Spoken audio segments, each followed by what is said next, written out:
Hey there, Julia Gentry here, and today we are talking about a very, very, very important topic, and that is how to overcome anxiety.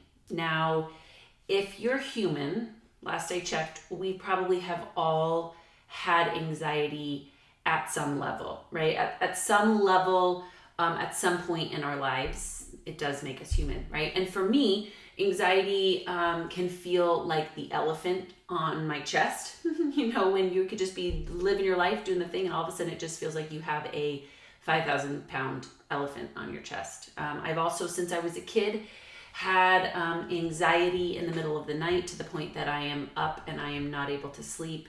And it feels like it is completely going to overtake me. So today, I thought that it would be really important for us to talk about how to overcome anxiety, because I know that I'm not the only one who faces this. And actually, in the last week, I have had 4 people reach out to me and share their ongoing battle with anxiety. And the problem with this is that at some level, we're normalizing it.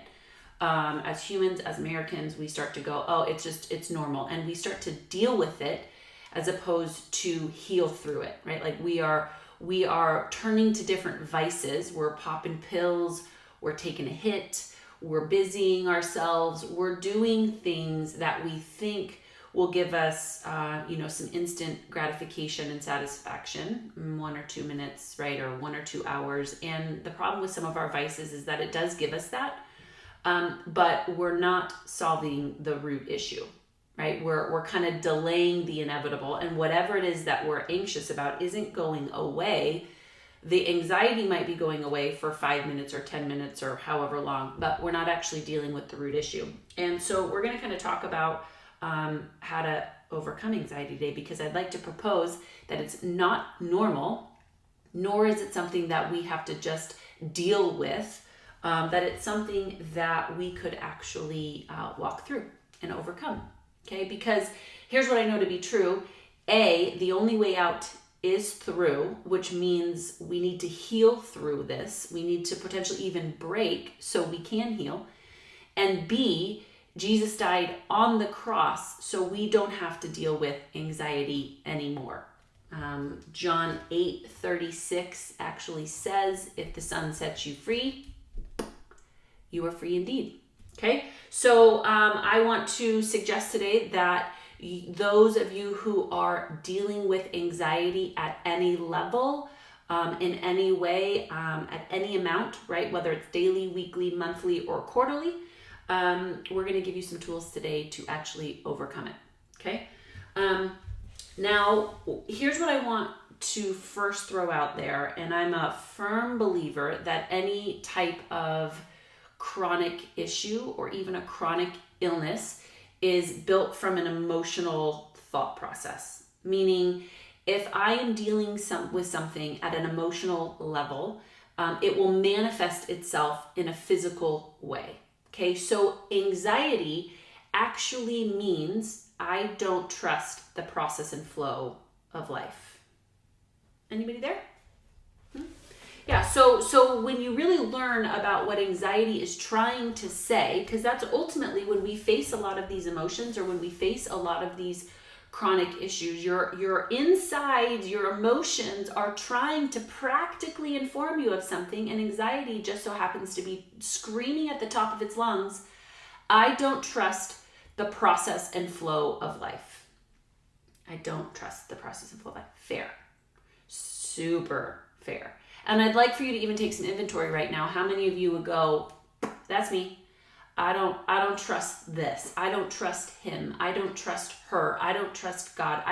You're right. I actually don't trust this. And my body is now manifesting in a form that we call anxiety that I've normalized for 5, 10, 15 years. Or maybe this is new to you, but I've normalized it, and now I've not actually connected the dots to figure out what it is I'm trying to tell myself. Well, that's what you're trying to tell yourself, okay? Now, on paper, many of us would even justify, not even the anxiety, but we would justify, I can't trust the process and flow of life. I can't trust him. I can't trust her. I can't trust God. I can't trust this. And in fact, we have a ton of historical data, even if we look back in our lives, that would go, fair. I don't know that that is trustworthy. I don't know that moving forward I can trust this, right? There's a lot of evidence that would even say you're right. But what I would like to suggest today is that as long as we're right, we can never be healed and whole, right? Do you want to be right or do you want to be free? And I would think that you want to be free. I know I do, right? I know that I do. And yes, though sometimes it's awesome to be right, it's better to be free. Okay? So I'm here to share with you today, I think, a scripture that, we know, but we don't oftentimes know. And it's one that takes some real experience to get it from your head to your heart, but it's one that is super transformational if we think about it at a core level, and that is Philippians 4. And if you look at Philippians 4, it says, "Do not be anxious about anything, but in everything, with prayer and petition and thanksgiving, present your requests to God. And the peace of God that transcends all understanding will guard your heart and your mind in Christ Jesus." Do not be anxious about anything. Let's clarify what that means in any language.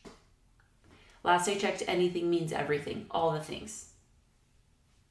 A to Z. Do not be anxious about anything, but in everything, when you look at any language, that means all the things as well. Do not be anxious about all the things, but in all the things, with prayer and petition, present your requests to God. And the peace that passes all understanding. Here's the hardest part about this. You are going to present whatever it is that you're anxious about to God. You are going to take that to the throne room of heaven and you're going to say, I don't understand this. I can't trust that. I'm even, God, struggling to trust you. Whatever it is, we're going to take that to God, right? I'm worried about my finances. My marriage isn't doing good. My relationship with my kids are struggling. My career feels like it's going down the tube. We're going to actually present that to God. And it says, and then the peace that passes all understanding. Here's why this is tricky, is it means you have to actually forsake all that you understand. Your will, your way, your timing has to be given fully to God. Now, this is where we get all skewy because that's hard. Last I checked, that's hard, y'all. I now have to take my will, my way, my timing, and I have to actually replace it with something that transcends my understanding, which means I might not understand. It might not come in the pretty package I think. It might not meet my expectations. It might not happen when I want it to happen in the way that I want it to happen. And what I'm suggesting here is this is a real slippery slope, because if God doesn't meet our expectations, then we oftentimes blame God for being the reason that we're in pain. Let me remind you today, God is not the reason that you're in pain. He gives us all free will, which means even if someone has hurt you and overstepped boundaries and done things to you that you did not deserve, that was not on God. That was the free will that was given to that person, just as you too want your own free will as well, right? So what this means is that I actually have to let go of my expectations and I have to increase my standards to match with heaven. And what that verse is basically saying is that then I have to let heaven do its thing. I have to, instead of trusting the outcome, trusting my way, trusting my agenda, trusting my timing, now I have to trust God's. I actually have to trust God. Here's where this will be a real good gut check, a checks and balance, is that most of us, me included, me too, hashtag that, I actually am putting my trust in the outcome. I'm putting my trust in my will, my way, my timing, my expectations, not in God. Even in my prayer, God, I just ask that, I get this job. Jesus, I ask that you fill my bank account. God, I ask that you connect my husband with me more. God, I'm asking, right? Like we're asking these things to God, but then what we're doing is we're putting our trust in the ask as opposed to our trust in God. And so when God doesn't fulfill our answer, now I say, I can't trust you, and I create this anxiety within me because now I don't even know that I can trust this, and I can't trust God, and no wonder I'm anxious, and no wonder I'm running to a vice, popping a pill, taking another hit, busying myself, because what I really need to be doing is not trusting my outcome. I need to be trusting the one who holds the outcome. I don't want to just trust my will or my way. I want to trust the God who holds me. This is a huge shift and a huge game changer, and ultimately where anxiety will leave the room. It will leave my being. Why? Because now I've actually put my trust in something that is everlasting, omnipotent, omnipresent, and isn't defined by my will, my way, my time. Which is ultimately, again, why in Philippians it says that the peace that passes all understanding will guard my heart and my mind, because I'm simply putting it on a higher way. This is our gut check. Now, what's interesting, if you continue to read this, and I'm going to read it from the Passion Translation because the words are incredible. It says in verse 6 in the Passion Translation, this is where it goes on to kind of give us a direction in how the peace that passes understanding, will actually work and will guard our heart and our minds. That is on him. Here's what's on us. On verse 6, it then says, don't be pulled in different directions or worried about a thing. Be saturated in prayer throughout each day, offering your faith-filled requests before God with overflowing gratitude. That's on you. Then it says, then God's wonderful peace that transcends human understanding will make the answers known to you through Christ Jesus. That's on him. And not always in the way that we think. It says that transcends human understanding. Then here's what's on us, verse 8. So keep your thoughts continually fixed on all that is authentic, real, honorable, admirable, beautiful, respectful, pure, holy, merciful, and kind. And fasten your thoughts on every glorious work of God, always praising him. Here's what I have to do. I have to let the peace that passes all understanding, I have to forsake my understanding, and I have to guard my heart and my mind. And then I have to commit to only thinking on things that are authentic and real, honorable and admirable, beautiful and respectful, pure and holy, merciful and kind. And I have to fasten my thoughts on heaven, not on what's going on around me, not on all the problems, not on all the times that I've been hurt in the past, not on all the people that I can or can't trust. I have to fasten my thoughts on him. I am not asking you today to trust someone who is not trustworthy. I'm not even asking you today to trust you if you don't know how to trust you yet. I'm not asking you to misunderstand me by letting people overstep your boundaries. I'm not saying to cast your pearl among swine, if you will. What I'm asking you to do today is to trust the one who holds it all. Because if I can have an everlasting trust in God, then I can slowly start to learn to trust me again, right? And as I trust myself, and as I even trust God when I make mistakes, because it's going to happen. Even when I'm learning to trust myself, I'm going to make mistakes. I'm even going to fail. I can still trust him. Then I'm going to have the ability to trust the people around me. And even when they break that, and even when I make a mistake and fail, again, my trust is still in God. And it's in him that the peace that passes all understanding will guard my heart and my mind. And then I'll do my part by thinking only things that are in alignment with heaven. Period. Right? Because I don't live based upon what I see. I live from a totally different reality. This is what looks anxiety in the face and tells you, so long, goodbye, you're not invited here any longer. It's because I'm actually putting my thoughts where they belong. And I am letting go of my expectations, and I'm increasing my standards to fit heaven. That's what I'm going to ask you to do today. I'm going to ask you to, and write this down, let go of expectations, and I'm going to ask you to increase your standards to match God. I'm going to ask you to let go of your will, your way, your time, and I'm actually going to ask you to surrender to God's will and way and time.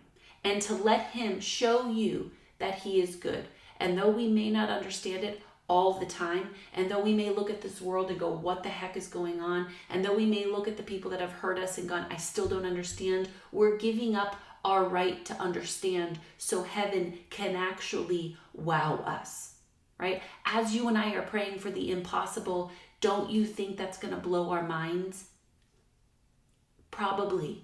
So let's let go, surrender our will, our way, our time, so we can be wowed by a heavenly impossible. This is how we fight our battles. And I'm here to remind you of this today. So if you are struggling with anxiety, whether this is a new emotion for you or whether this feels like it's been a lifelong battle, I'm inviting you into a different perspective and a different level to attack this thing. As long as you keep turning to the vice, you'll never walk through it. As long as you keep turning to the pill or the hit or the busy, you will never break in order to heal. Right? And again, what I want to remind you is that Jesus did not come for you to just deal with it, for you to act like it's normal. It's not normal. And I want you instead to give all of this to God. And then I want you to surrender to the process of him completely wowing your understanding. Put your trust in him, not the outcome. Put your trust in him, not the prayer. Put your trust in him, not even the goal, the dream, the vision. Put it in him. This is how we overcome anxiety. Is it easy? No. Is it simple? Yes. Will it still be hard? Yes. And y'all know, I'm all about pick your heart. So you can either settle for a life of anxiety, or you can upgrade into learning how to walk right through it by putting your eyes back on God, the one who holds all of this in his hands, and learning that heart. So there you have it. This is how we overcome anxiety. One day at a time, practicing it 1 minute at a time, fastening our thoughts on heaven 1 hour at a time. And slowly but surely, this is how you overcome anxiety. So join me each week as I give you another tool, another thought, something to help you bridge the gap between where you are and where you want to be. Tag a friend or two who needs this video. And of course, don't forget to like and subscribe. We'll see you next week.